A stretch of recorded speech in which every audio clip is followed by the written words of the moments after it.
Hello, I'm Simon. Welcome to Simon's Cat Logic.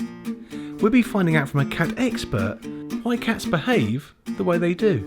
Today, we're finding out about seasonal safety.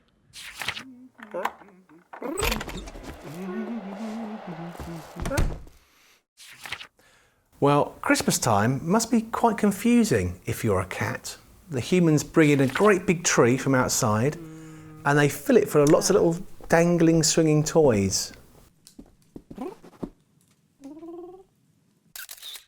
What could possibly go wrong?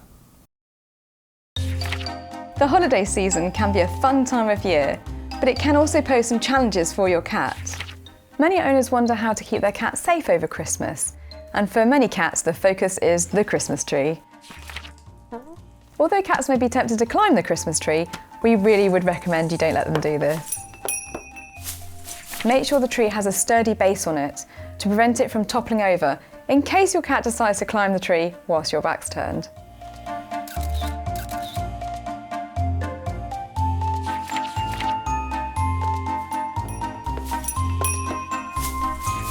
It's worth remembering that some decorations can be hazardous and cause injury, such as baubles or tinsel. So it's worth keeping them out of your cat's reach and making sure your cat doesn't play with them. Cats may be drawn towards ribbons, particularly on wrapped presents and gifts. And this can pose a danger if they chew or swallow them, so it's always best to keep your presents out of your cat's reach.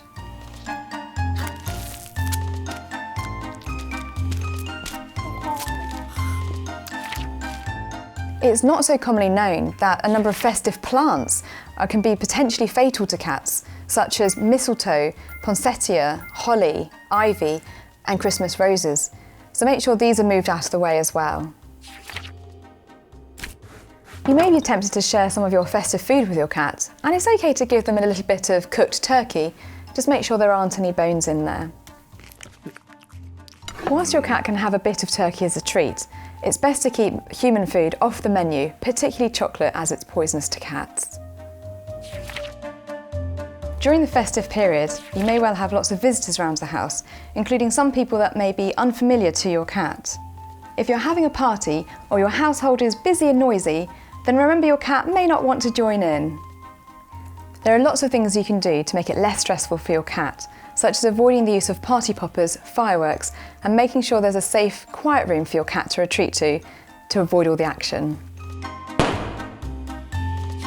You can make their safe room more familiar to your cat by making sure that their food bowl, water bowl, litter tray are easily accessible to them, as well as giving them somewhere to hide and get up high. If you know there are going to be fireworks outside, it's always best to keep your cat safely indoors before it starts to get dark.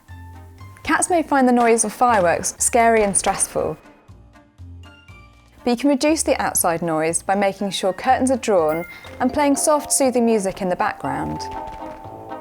Of course, if they're going to be kept inside, then they need to have access to a litter tray to avoid any accidents.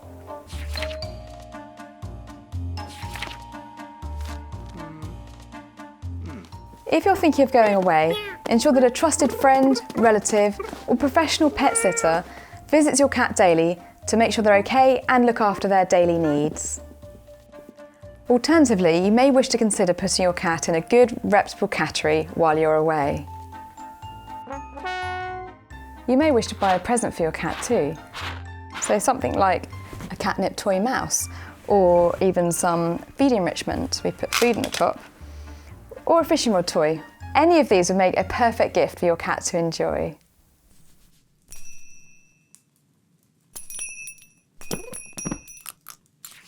The first Christmas after we got Hugh, we got a big tree from outside and brought it in. And little Hugh, who was a kitten at the time, was absolutely fascinated with this big tree and all the little things hanging off it. And we soon found out he was a bit of a climber. Well, even though he was just a tiny little black kitten, he still managed to pull this huge tree down with all the decorations crashing everywhere and sending them flying here, there and everywhere. So the year after, we decided to downsize and we got a little tiny Christmas tree, which he still tried to climb, but not to the same effect. So Hugh loves Christmas and he loves Christmas trees. So it's Hugh that's given me lots of inspiration for my Simon's Cat Christmas films.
Oh, you down, down, down.